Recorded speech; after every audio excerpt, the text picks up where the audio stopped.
G'day there. Welcome back to the Raeside. Welcome for the Andor Finale post-show chat. It's done. It's all done and dusted. All done. Season 1 of Andor in the books. Yeah, what an interesting finale. What an interesting finale. I'll start off with a couple of my thoughts, initial thoughts, and then we'll get deeper into it. But feel free to jump in the live chat. Let me know how you're feeling with the finale. It was good. I thought it was pretty good. I thought it was pretty good. The action sequence in there was pretty intense, and I think the couple of minutes, kind of maybe 10 minutes before that action sequence, it got pretty intense, and I was very locked into the screen and what was going to happen. And I was super locked in and just full of anticipation of what was about to happen. And the action sequence was pretty good. It was pretty good. It left the most interesting part for me that I keep thinking of is actually just the ending of it. And it's just not an ending I anticipated to happen. We've got Brasso, we've got Bix, we've got the kid from that shop, and we've got the lady from the Daughter of Ferrix's group thing on a ship together. And we're kind of assuming Cassian's gonna go join them at some point for season 2. What an interesting ending. Yeah, overall pretty good. I'll start off positive. I think it did lack in a little something for me, but I'm not too disappointed in that because overall the show has been quite low key. It's been a slow burn kind of thing. So I kind of had that anticipation going into this finale. But the action sequence was pretty intense when we got to it. I was pretty stoked with that. But what have we got? We got Sevilla, Tackle in the chat, Joel, Swishblue Tortoise even here. Amazing. Let's get into it. So Tackle not liking, I didn't like it. Almost no conversation between main characters in a show that prided itself on dialogued scenes. Gilroy doesn't seem to direct action scenes well. Hot take, but that's fair enough. That's fair enough, your opinion. Yeah, I don't mind Gilroy all that much, but I get what you mean. There was an odd. I think maybe it's just I'm not maybe personally used to the pacing of that no talking. But to be honest, I actually think the no talking thing works for Star Wars quite well. Like if I think of like Revenge of the Sith, almost pretty much at the climax of that movie, very little discussion happens, and that really works for that movie. But yeah, fair. That's a hot take. Yes, we're talking about the manifesto. See, Sevilla, you get it. It's like that's okay. It's okay you don't like it. That's fair. What did you think of Nemec's manifesto and Mother's message? Yeah, I think those were the two. One of the, well, but yeah, both of those things were some of the strongest things in this episode. It was really cool to hear Nemec's voice and to hear him speaking on this manifesto. Let me make this a little brighter. Hear his voice in the manifesto, and we got a tease that it's like a voice recording. We got a tease the other day, so that was really cool to hear it actually as the recording it is. So that was really cool to hear that. And then Marva's message again. I think that was one of the that was the strongest part. That was the climax. That was the action sequence. But that was a great speech. I think that was a well written speech she gave there, and Fiona Shaw is a great actor and she delivered that really well. But you can kind of feel it. You could feel it happening as B2 started to project the speech. You're like, okay, yeah, they're all gonna riot after this, or they're all gonna start to get angry after this. But it was pretty cool. I liked it. I thought it was pretty emotional. Swish Blue, hey, sorry to make it for the last stream. That's okay. I hope you're doing well. You too, man. I'm doing well. Had a great show today. You can catch up on it if you want. But it was a good show. But thank you for dropping by for this one. Told you Andor is now set to have adventures in the rebellion for season 2. Yes, now this makes sense now. So it's we've done all this setup. We've done all this slow burn contextual work. So, season 2, I can definitely see to be the Ghost Crew style mission, kind of piecing together how they're going to involve themselves as rebels kind of thing. I can definitely see that happening, and that would be awesome to see this kind of grew. I think Brasso very quietly grew on me. Like when we saw him back in the first arc of Ferrex, I didn't really take too much note of him, but these past few episodes, like and I've been seeing on Twitter too, people being like, "Oh yeah, Brasso is really cool." Um, but yeah, yeah, you're spot on there, Joel. I think we're definitely gonna have some pretty cool rebellion adventures in season 2. Uh, Negotiated. The finale felt transitionary than really a finale. The characters are set up for season 2 now. Really, it's just cruel making us wait 2 years to pay it off. Yeah, it's I was very like everything was making sense to me until the very end scene. Like I think for a show that has 2 years at least to wait. Uh, the scene with Cassian and Luthen, I think was brilliant. I think, it was so clever that like Cassian, like Luthen is so sneaky and gets everywhere. And it was so clever that Cassian had sneaked onto his ship. Brilliant. Love that.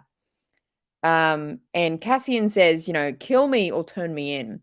And I think that's the point where Luthen, like to me, I got from that scene that Luthen isn't going to do either, obviously. And Luthen kind of smiles and has a bit of a chuckle there because he realizes like Cassian's like committed. He's like, yeah, I can keep Cassian now. Like if Cassian's either gonna turn me into the Empire or kill me, like he's committed.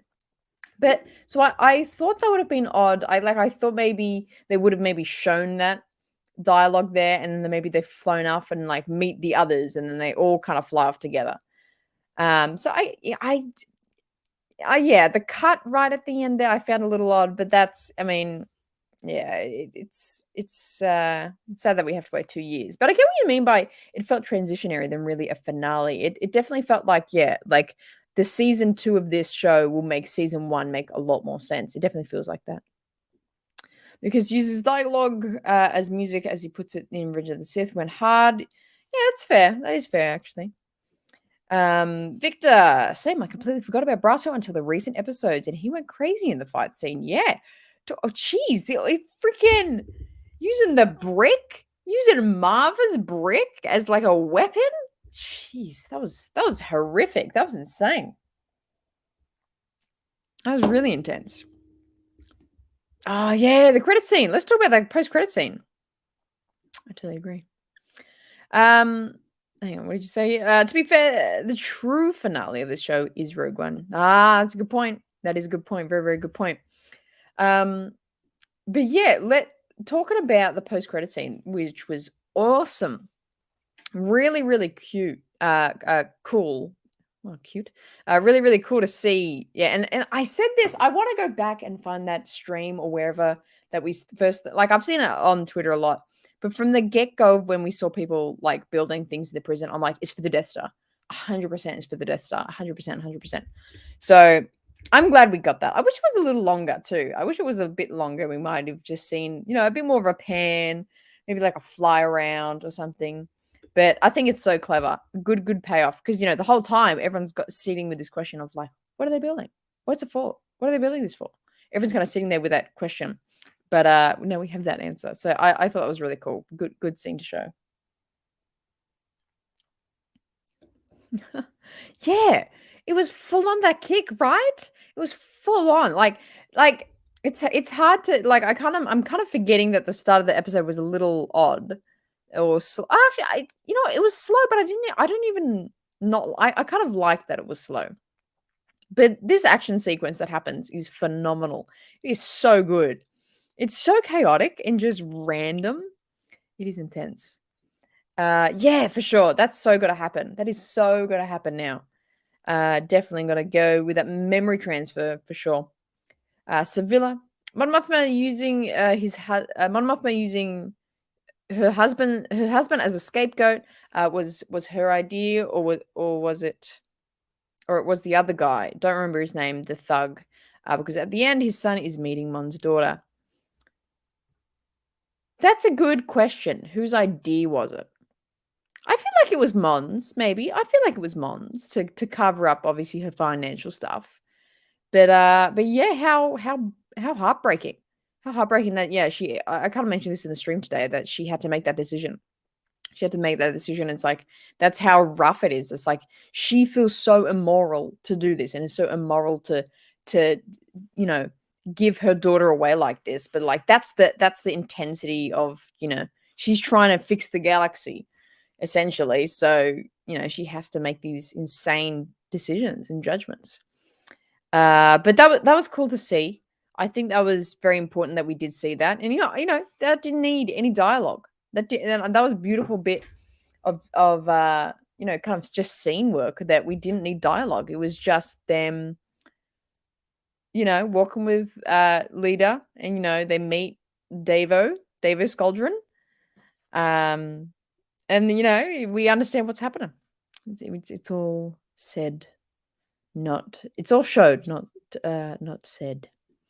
My one thing is, I feel my Mothman's plotline is so far disconnected from everything else. It just felt a little jarring when it cut back to it during all the Ferric stuff. Yeah, for sure. I definitely wanted, the one thing I was hoping for from this show is it is finale. I mean, is a bit more connection with everyone.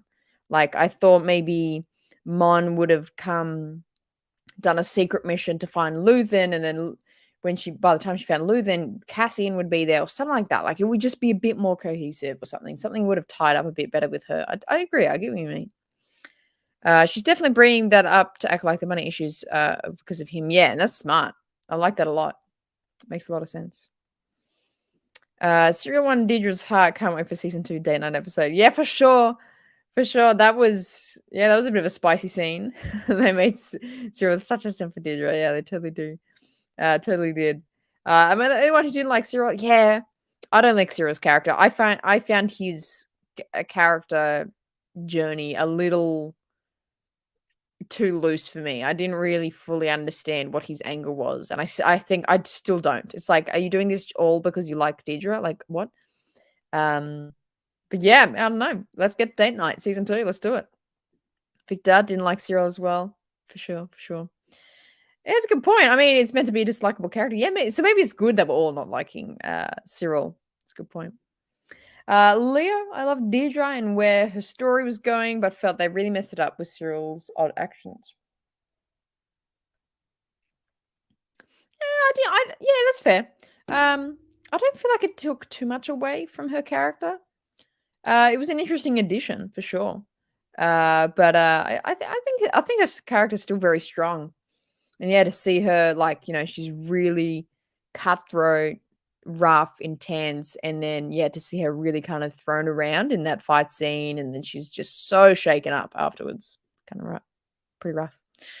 Cyril's the ultimate simp. I was about to cringe so hard if they started to make it. Yeah, to be honest, and you'll see it in my reaction, kind of now I'm like, I can kind of see it. I can kind of understand if they make that a couple. But while I was watching it, I was like, don't do it. Like, don't do it. Don't kiss right now. Like, it's just gonna detract so much. But yeah, that would have been, like, I would have understood, but it would have been a bit cringy, a little bit cringy.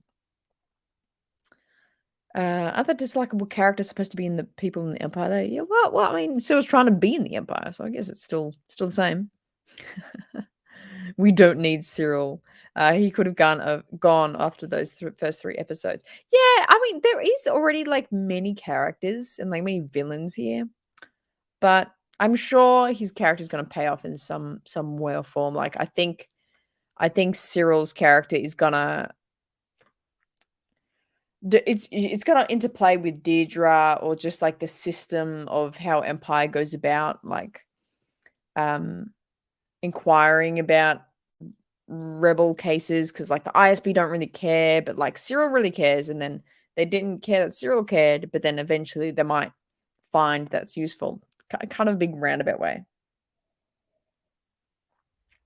Cyril is the key to the plot. He will show Deirdre his clone trooper figure collection and spy on Deirdre. I love that. That would be adorable. Oh, does that mean Deirdre has to meet his mum? Does that mean that's where we'll see Uncle Harlow? That's the biggest letdown of this finale. We never understood who Uncle Harlow was. We never got to meet Uncle Harlow. Jeez. Season 2. Who is Uncle Harlow? Who is he? What else happened in this episode? I mean, I think it was pretty,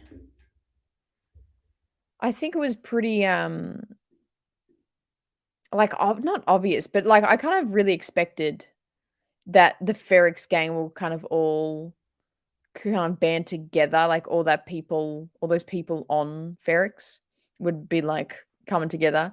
And, one thing I really loved is this is niche, but how they, like, involved the bell guy. They involved the bell guy, the dong dong, the hammer guy. I love that guy. From the get-go, from the start of the season, love that guy. And it was such an intense thing that, he was like, gonna get killed. Like, that was, like, really heavily hinted at the show. It's like, "Oh, we're gotta go kill that guy." It's like, gee, like that who would have thought the bell guy would have been such a strong main character? It's hilarious. Oh my god. Okay, let's talk about this. Rip Enter Krieger, my favorite character. What? Who is he? What? Who is he? I'm still somehow upset. Like, did we? Oh no, they had the picture of him. They had the picture of him, but that's it. That's it. Andor Krieger. Shocking. Do you think Deidre will get in trouble for the uprising of Ferrex?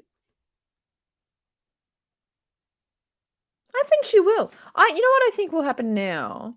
Like, we saw her on the Zoom call. I don't know. Talking to Major Partagaz, and Partagaz was like, "Hey, we're like doing all this stuff with Andor Krieger. We don't know where the hell you're doing, but like we're doing this thing. You're not involved because you're just like off doing your own thing." And she was kind of upset at that. So she's already on the kind of outside, like outskirts of like being like understanding what's going on. So I think with this, they'll just be like, "Yeah, yeah, you're out." Like, that was too insane for us. That was too crazy for ISB stuff. Um, but I think season 2, like, her and Cyril will kind of do the same thing now where they're not working for anyone, but they're just, like, purely gonna go after Andor. I think that's gonna be the storyline. It's like Andor and his new gang of Bix, Brasso, the kid, and the daughter of Ferrex lady. I think it'll be that gang, like, running away, and, like, Cyril and Deirdre, chasing them and hunting them down. I think that's gonna be the season 2. Yeah, the bell guy was in the first trailer too. Yeah, that's right. He was, in that tiny little, um excerpt we saw at Celebration. That was the first ever thing I saw of Andor was Bell Guy, so maybe that's why I'm really, really about him. Bell Guy was nice because we had already added the suspense suspense music. He provides a reason for the in-world suspense music and sound. Yeah, that's a good point. It's the in-world suspense. That's good. I like it. I like it a lot. I like that. Yeah, the coming together of these characters again. I think the kids. I see. I wish like. I feel bad. Like, I'm pretty good with names, but I don't know their names. The kid of the guy that got taken, like the kid that works in the shop, and like the whole time he's like building the like the bomb thing he ends up throwing. I thought that was a cool little story. Like, I think that's very much the rebellion story. It's like everyone kind of has their own journey and experience, and they kind of rise up for their kind of own reasons, but it's their own reasons, they're kind of rising up together. I think that's quite a nice story, and I really liked that kind of, yeah, that trope in this. And it was really good, better than Boba and Kenobi. Yeah, I mean, it's hard to rate for me. I'm struggling to rate this against the other shows because it's like, for storyline, I prefer Kenobi. For, like, a rewatchable just action show, I really like Boba. For, like, a good quality produced TV show that's very intelligent is Andor. It's like each kind of do a different thing for me, and it's like, can we somehow combine them all? I don't know. Great balance of diegetic and non-diegetic sound. Yeah, that's a good point. Like with the whole, like the marching band, the funeral marching band going through. I love that. I love those scenes. Like, that's the moment they came on screen and started, like, playing, and the sound in the show started happening. I got super into it. I was like, damn, that like it's like about to happen. Like it's very somber, but it's like it's too somber. Like something's gonna happen. Like I could start feeling kind of building there. And then yeah, the music outside of it was just beautiful. It was really, really good. Really, really, really good. Um, but yeah, I love Bell Guy. But yeah, I was, and you know, I used to be a music tutor, and I was looking at the instruments and trying to judge if they were real instruments or if they were really playing. And I feel like they were. Like I feel like those were actual instruments. They just kind of added parts onto them to like make it look like not instruments.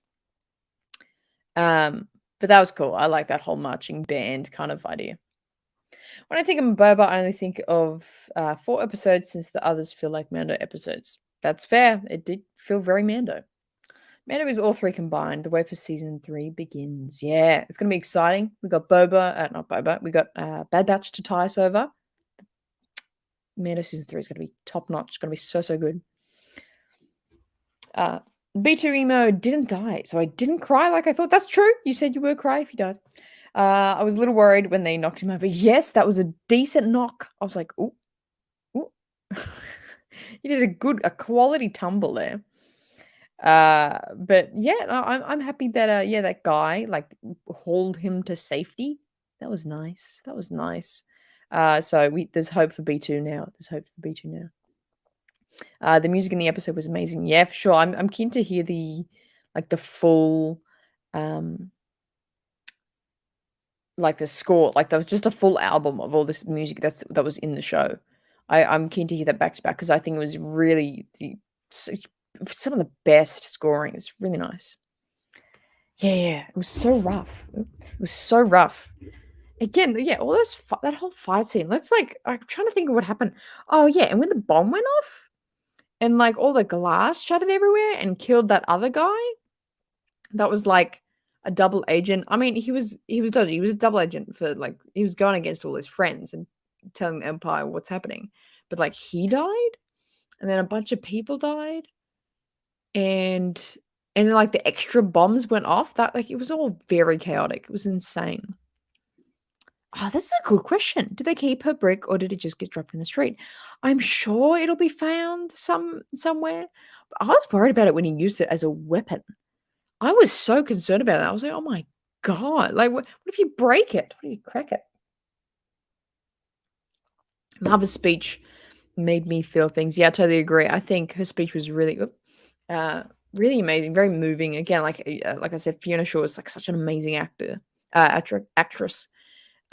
Just incredible speech, and you know, such a iconic, you know, very Ezra Bridger, you know, radio cast is very that aesthetic, and kind of just vibe to it. But yeah, very moving speech. I was quite moved when that was happening. I got very kind of like, ooh, like okay, let's go. We're all gonna go. We'll all go together or something like that. But yeah, her speech was phenomenal. But welcome Ben 10. If you're in the chat, drop your thoughts on the finale if you've just joined in. Ben 10 says, I like the finale. It had an open ending for season 2 to wrap up. In season 1, we did the full build up of the characters. Now we can expect a fire season 2. In brackets, I hope. Death Star scene was so nice. It was very nice. Very, very nice. I think yeah, I totally agree. I think this was it was like fairly open ended. I was like the actual scene it ended on. I thought that was weird. I felt like they could have wrapped up that scene, but yeah, this whole kind of this gang together escaping Ferrex, Cyril and Deirdre, I'm sure going to be on their hot on their heels. I think that's a really really cool case for season 2. I think it's going to be this season was a lot of the groundwork that was at times a bit slow for me personally. But I think for season 2, it's going to have an amazing impact to have all this groundwork already done. Yeah, for sure. Right? It's like that thing was hard. Like Brasso was like knocking people out left, right, and center with that thing. That was intense. Should have kissed. Should have kissed. I hope season 2 is full of Easter eggs. Time with Rebels since it will be time skipping around.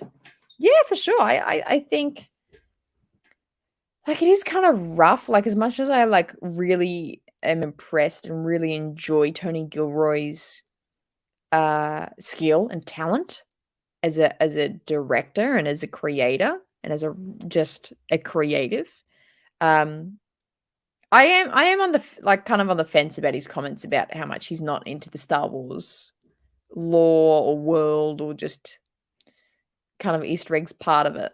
But, I think for someone who doesn't care really for the Star Wars-ness of it, there was a fair amount of this was all pretty lore heavy in the there's a good mention. We got a freaking Canto Bind mention, like, come on. So it's alright. It's alright.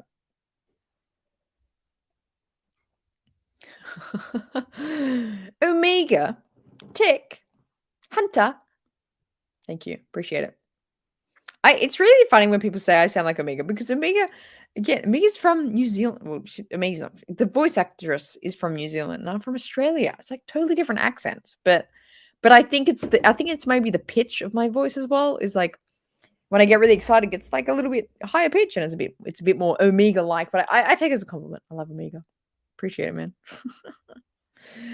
Yeah, like the Senate issue that Mon was trying to talk about was the same one. She mentions Rebels as well. Yeah, for sure. Can't remember the exact world. Yeah, oh, it's fleeting me. Gamorreans. No, what's it? What do they mention? They mention It's not the Gamorreans. It's the other one. It's the other one.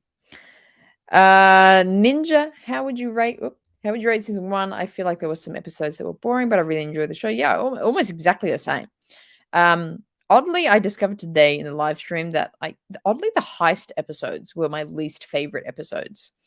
But week by week I was enjoying watching it. Week by week I was like keen to see what was happening. And got excited every Wednesday to see Andor again. Is it the best Star Wars thing to my taste? No. There were a bit flat parts, but a lot of good stuff. A lot of good stuff. He danced around the Easter eggs, but I feel like it would be a missed opportunity not to have Mon Mothma's speech from the Rebels referenced or outright seen. Yeah, for sure. Absolutely. Absolutely. Like, that has to be tied in. Ben 10. I feel like the show overall was supposed to be like that, slow for all 5 seasons. 5 seasons? Oh, right. Initially, right. Now we only got 2 seasons, and season 2 plays for 1 year each 3 episode arcs, so probably a lot faster. Yeah, and that's the other thing. I was like, maybe that's gonna be a bit jarring for us if we're like used to this kind of very slow stepping stone, couple of episodes where it's like, how much time have we covered here? 6 months, maybe 6-12 months in season 1. And yeah, to do really, really, really, really big time jumps, it's gonna be interesting. I'm gonna see how that goes. That's really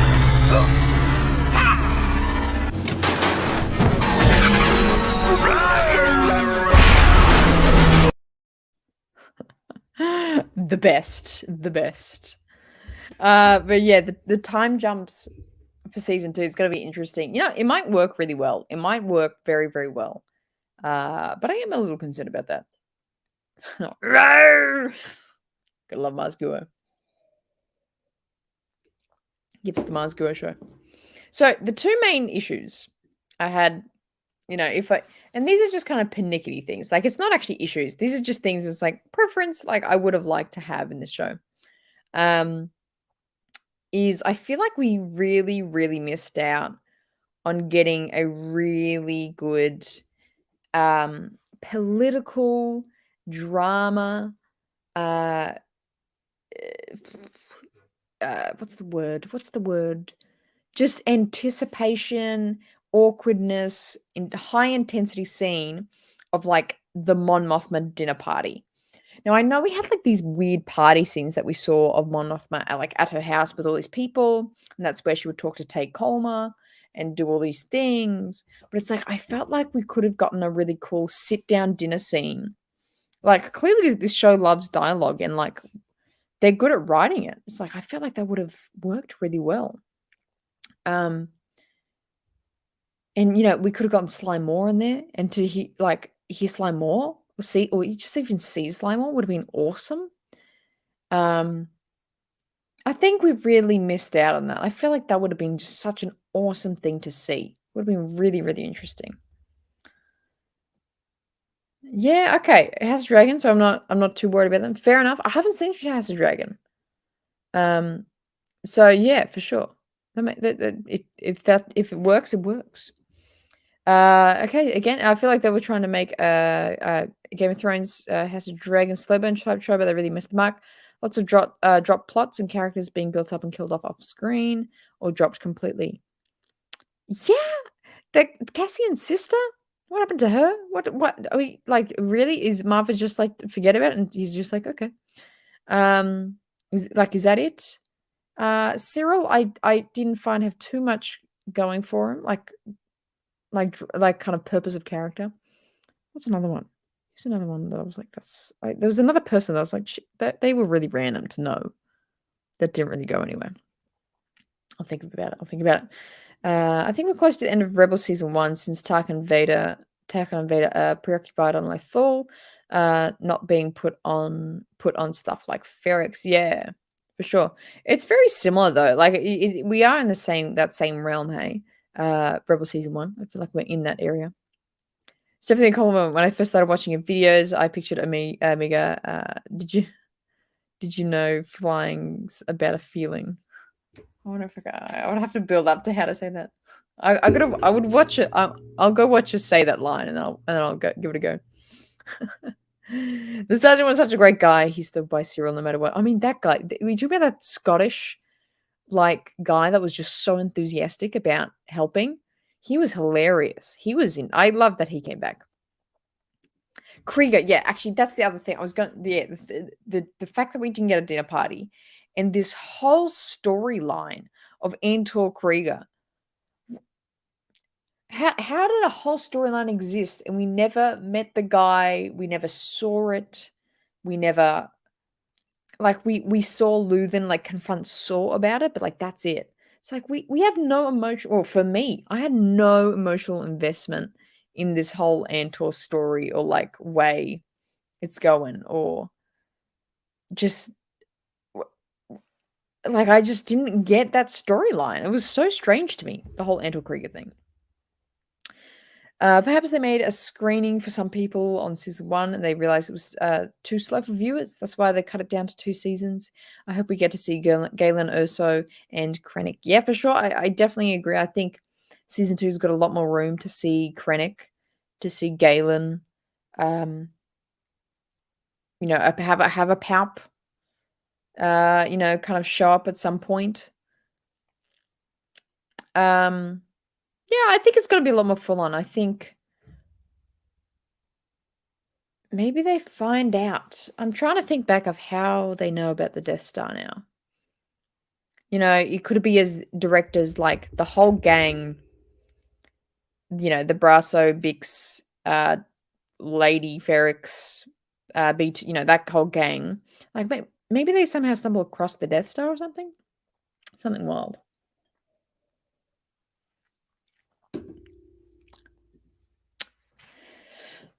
Mad Max. I thought Saw would come to help Krieger, and that would be how he got hurt. Hurt to bridge the gap between Rogue One. Yeah, that's a good idea. Yeah, because he's pretty beat up in Rogue One, hey. But yeah, exactly. Like I was kind of apart. Like I didn't understand. I did get that. Okay, we're going to come to Ferrix in this episode, but I totally expected to see the whole Krieger thing play out. Like, would see Krieger and like see someone come and like help Krieger, like Luthen would come help Krieger or something. Something would have happened. It would have been some sort of connection there to Krieger. I wanted dinner at the Imperial Palace with Ian McDermott as the Emperor, just making conversation with senators. Good excuse to see Leia too. Oh yeah, for sure. I think I'm really into the Leia books at the moment, which Leia Princess of Alderaan and Bloodline. I really enjoy those books, and it's very much like that, like just the politics of the Empire and like how that's all functioning. And it's so fascinating. It's so fascinating. I would have loved to see that too, man. Krieger was there to show the lengths Luthen would go for the rebellion, sacrificing people. Yeah, but I feel like I would have liked to see that. I feel like I would have loved to see that actually happen. It's like I hate it just hearing about it. Love to see it. Tim, welcome to the chat. They still have the informant, the ISB, to find out about the Death Star. Maybe. Oh yeah, good point. That guy's still around. Like we saw him. He was like there. He was like in and amongst it. But yeah, I that maybe he does tell him. I'm just trying to think. I can't think of Start of Rogue One. Like, how do they know that it's like they get the plans, but how do they know how to get the plans? Like, who is telling them that there's plans out there to get? How do they know that? Is that at the start of the movie? Do I need to watch Rogue One again already? Season 2 will be definitely more action packed than season 1. Yeah, for sure. I think this gang is going to go on some cool missions from now on. I think it'll be very cool to see. Yeah, I think it's going to be more action packed. Yeah, that's fair. It's one of those classic show don't tell moments. Yeah, for sure. I think this show is very much like that as well. It was nice to see Death Troopers, even if one of them got wrecked by Andor. Oh yeah, that was cool. Actually, I remember. Yeah, when they first came in to this episode, I was like, oh yeah, it was only today when someone said like, oh, there's Death Troopers in the trailer. I was like, oh yeah, for sure was. Okay. And they showed up. That was cool. I really enjoyed that. I enjoyed their presence in the show. I think we'll see Saw get exploded in season 2. He had all these limbs in season 3 of Rebels, which was about a year before Rogue One. Yeah, that'd be interesting. Yeah, maybe we'll see him a bit. And like Cassian has all this beef with Saw too. Like we can't forget that. But Cassian has all this beef with him, so it's like we have to see that somehow. Surely we have to see that, like why that is. Why does Cassian like so not trust him? Wasn't it the pilot that Urso sent out? Right, so they didn't know anything before that, so maybe they can't run into the Death Star.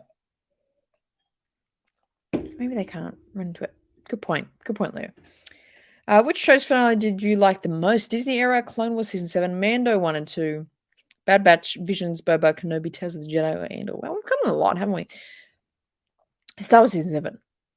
Star Wars Season 7 is the most cinematically incredible thing I've ever seen in my life. For sure, Season 7.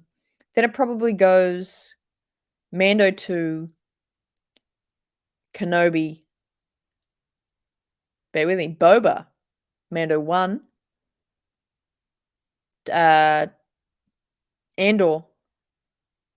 Actually, no, Andor would be above Boba. Andor, Boba, Tales of the Jedi, Visions. Probably that. Tales of the Jedi or Andor? Your opinion, which is better? Again, it's very hard to put them side by side because it's like one's an animated show of shorts and one's like a totally different feel of a show that's like for a different purpose. Which would I probably rewatch more? Probably Tales. So like the answer probably Tales of the Jedi, but it's totally different. I don't know. Andor has a different purpose. But I think just preference of like how much I loved it, definitely Tales. Tales was stunning. I absolutely loved it. Unfortunately, I was underwhelmed with the Andor finale. Yeah, that's fair. I am a little bit too, but I kind of expected it, so I'm not as shocked that I'm underwhelmed. In Rogue One, yeah, of course, yeah. So he was told about it. Yeah. Okay, so they don't. I had this theory that maybe they can run into it in season 2, but they can't because otherwise they would be like, "What's that giant thing?" Yeah, that's fair. Yeah, to be all definitely Clone Wars season 7. That finale had me in the feelings. Yeah, I've never been so amazed by something. That was insane. Well, it probably would be a waste of resources. I'd love a Revenge of the Sith remake in Tales of the Jedi style for its 20th anniversary. Yeah, that's a sick idea, man. I don't think it'll ever happen, but that would be so cool to see. And you know what? I would love if they did that, and involved all the storylines of like the Ahsoka stuff that's happening during that as well, and all that stuff, and intertwine that into the Revenge of the Sith, yeah, and have it all animated. That'd be cool. I'm just happy B2 survived. Yeah, me too, man. Me too. I'm very happy he's still around. Hopefully, yeah, he continues on, and hopefully, I am very much for this. His conscious becomes K2. I like that theory. We'll pop down your final thoughts. I'll be wrapping up here in a moment's time. Let me know your final thoughts of the finale. What a show! What a show! 12 weeks, 12 show. Well, not less than 12 weeks. But 12 episodes of Andor. Very interesting. I really think this kind of show has really changed how we're gonna just perceive Star Wars. Like, it's so new, and I think it took a while. It took a while for me. It took a while for a lot of people to adjust to this style of Star Wars. But it's a new, very new style of show. We only know really the Mandoverse when it comes to shows. Of Mando, of Boba, Kenobi wasn't in the same time period, but it's like using the volume, that kind of look, like it kind of felt the same. You know what I mean? But this felt so different. Felt so different. A couple of changes happened on at Disney, and I think we're coming into a new era where, yeah, it's just a different approach to Star Wars. Acolyte, I think, is going to be a very different show. Skeleton Crew is kind of just random. We don't know much about that yet, but it's its own thing as well. It's interesting. It's an interesting time. I really hope we get to see how Galen Erso build the weak spot in the Death Star. That would be awesome. I wonder how he got to do that. Yeah, I don't know if we'll see it in Andor, but that is a really cool concept, isn't it? Like, I'm loving that. Loving that. Uh that whole, like, scientist, like, political, ISB sci like, my favorite scenes of Andor has been all the ISB stuff. But yeah, to see Galen Erso next season would be phenomenal. In retrospect, I really enjoyed Book of Boba Fett. Problematic show for sure, but I felt like it could have been a campy cartoon I would have watched as a kid. That's absolutely my perspective. That's like why I love it. But if you are to kind of critically judge it, it's like, yeah, there's a lot of kind of gaps in its quality and its kind of flow. But if you just think of it as like a action, random, you're playing in the sandpit with action figures kind of show, it's actually quite good. It's actually quite good. And the Sand People stuff is phenomenal. I love that storyline. Such a good storyline. I really only like the prison episodes. Maybe season 2 will be better. Yeah. Yeah, I think I've seen a couple of people say that. I think the prison episodes were quite different. They were really, really good. But I definitely think season 2 is, just with these time jumps alone, it's going to make it feel very different from season 1. Would you rather they greenlit Tales of the Jedi season 2 or Tales of the Sith first?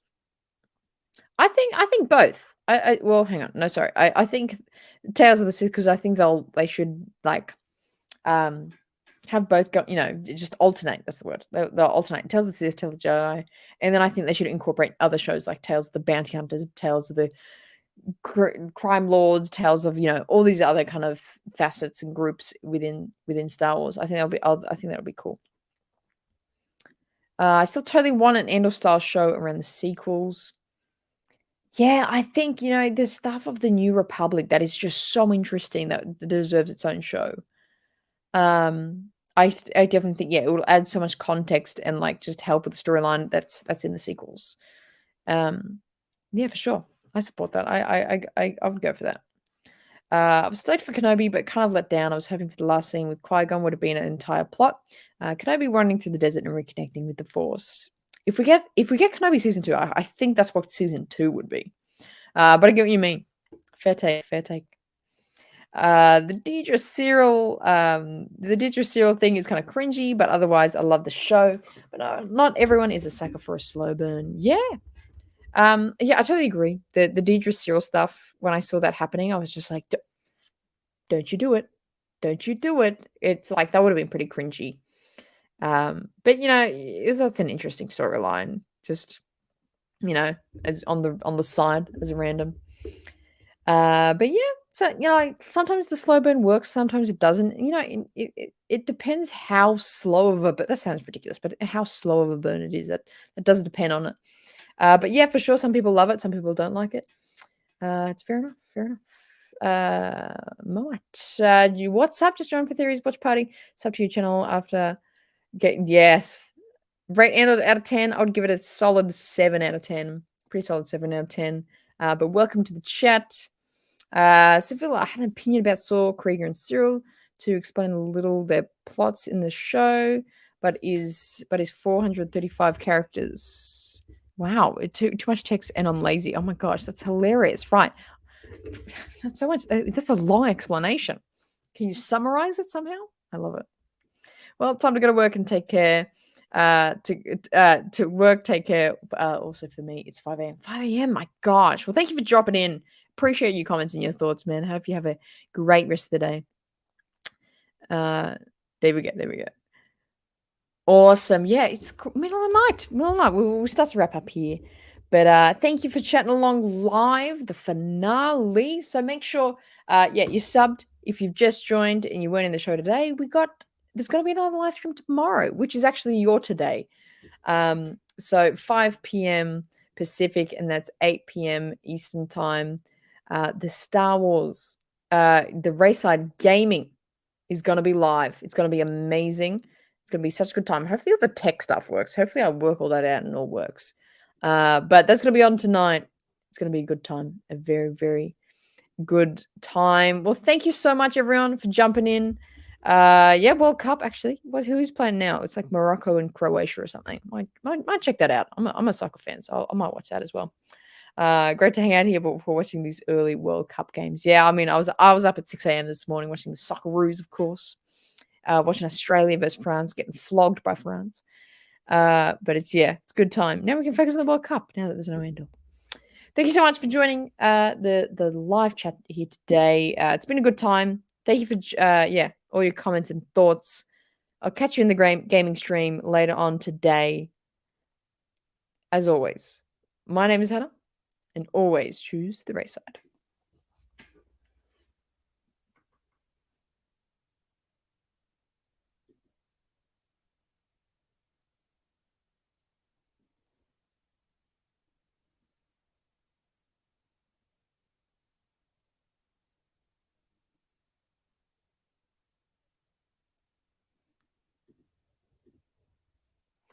Hang on, Commander Apo just got here. What's your thoughts? Commander Apo?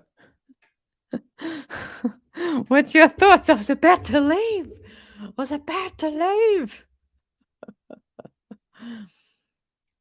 I never do long post shows. It's never long. This has actually been the longest post show. 48 minutes. You like it? You like? Was it good? This is still live just for you, man. I hope you like it. I am gonna head. Hit up the comments afterwards. I'll talk to you in the comments. I'll see you next time.